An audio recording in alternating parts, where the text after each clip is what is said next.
Valda Grioli, est-ce que les centres culturels sont toujours adaptés aujourd'hui aux attentes du public? Ah, je pense que oui. Et je pense qu'il y a vraiment là un enjeu vraiment très important puisque les centres culturels sont vraiment le plus proche des citoyens. Ils sont sur l'ensemble du territoire. Si on prend par exemple dans cette région, il y a 7 centres culturels autour dans l'arrondissement de Dinan et ils jouent vraiment un rôle de proximité et donc d'accessibilité de la culture à l'ensemble de la population.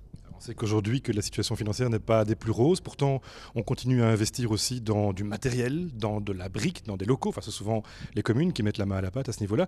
Est-ce qu'il n'y a pas lieu aujourd'hui de réorienter les moyens vers d'autres manières de procéder, par exemple vers la décentralisation, vers les outils qui permettent la décentralisation? Il est très important d'investir aujourd'hui ou de mettre en valeur tout ce qui permet la mutualisation. C'est-à-dire que là où, d'une certaine manière, on peut faire quelques économies ou vaut mieux rentabiliser les investissements des uns et des autres, appuyons sur cette pédale-là. Mais en même temps, il ne s'agit pas non plus d'abandonner des lieux.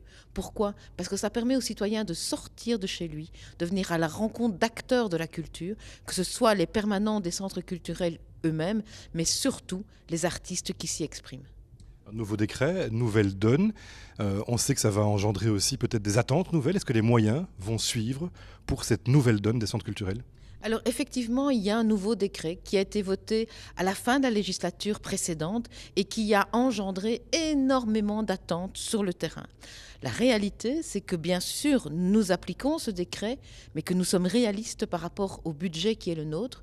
Et donc, j'ai encore ajouté 400 000 euros cette année au budget des centres culturels et dans un dialogue avec les centres culturels dont je les remercie, nous nous sommes mis une feuille de route pour aboutir à remplir toutes les obligations du décret et donc du côté des politiques, l'obligation budgétaire sur une durée de contrat-programme.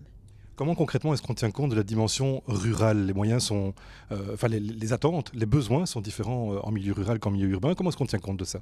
Alors, ça dépend de ce qu'on appelle besoins différents. Je pense qu'un citoyen qui habite en ruralité a les mêmes besoins, les mêmes envies, le même droit d'être considéré dans son rapport à la culture. Donc, pour moi, un citoyen égale un citoyen en ville comme dans la ruralité. Par contre, ce qui est vrai, c'est qu'en ruralité, les frais de déplacement, tout ce qui est lié effectivement à l'accessibilité est plus important.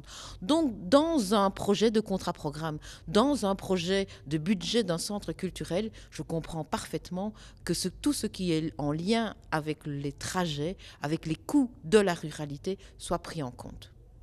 Les centres culturels ne sont pas évidemment les seuls éléments d'une politique culturelle. Il y a toute une série de secteurs. On pense aux arts de la scène en particulier. Comment est-ce que vous articulez ces différentes politiques? Comment est-ce que vous faites finalement plaisir à tout le monde? Alors, il ne s'agit pas de faire plaisir à tout le monde, il s'agit surtout d'avoir une politique qui ait du sens. Et donc, je fais partie des ministres, des rares ministres en communauté européenne qui ont vu le budget de la culture augmenter de 3% cette année, ce qui n'est pas rien. Ces 3%, j'ai mis des priorités. La première des priorités, c'est de remplir les obligations du décret éducation permanente. La deuxième des priorités que je me suis mise, c'est de rajouter des moyens dans les centres culturels. J'ai fait ces choix-là parce que ce sont deux acteurs primordiaux de la démocratisation de la culture. Il y aura d'autres priorités au fur et à mesure, et c'est celui, par exemple, de la mise en œuvre du décret des arts de la scène.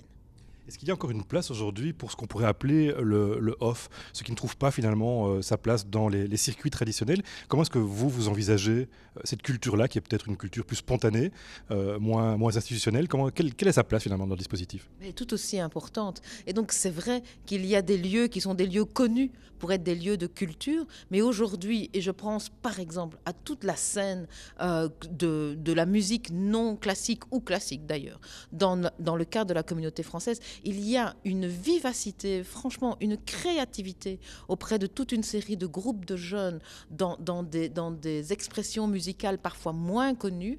Ceux-là, on les a rencontrés en faisant quoi? En augmentant largement le budget de tout ce qui est bourse à la création.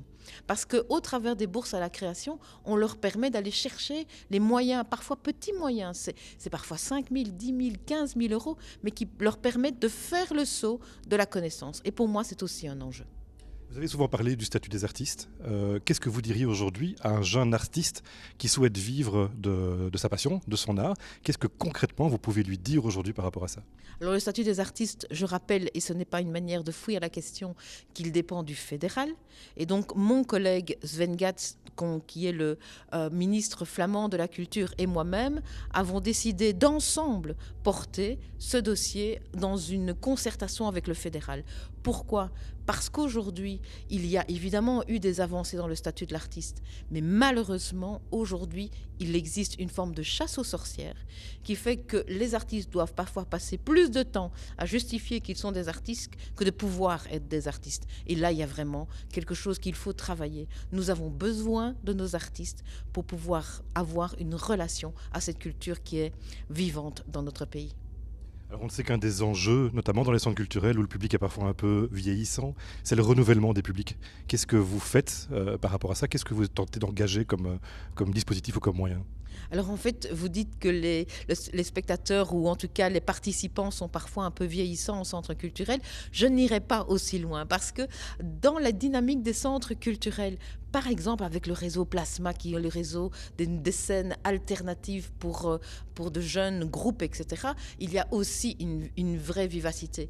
Peut-être que la question est plus la question de l'intergénérationnel. C'est de savoir comment, au travers de dynamiques d'éducation permanente, on fait aussi un travail pour se faire rencontrer des cultures qui visent des âges différents et qui ont pourtant tellement à s'enrichir l'une l'autre.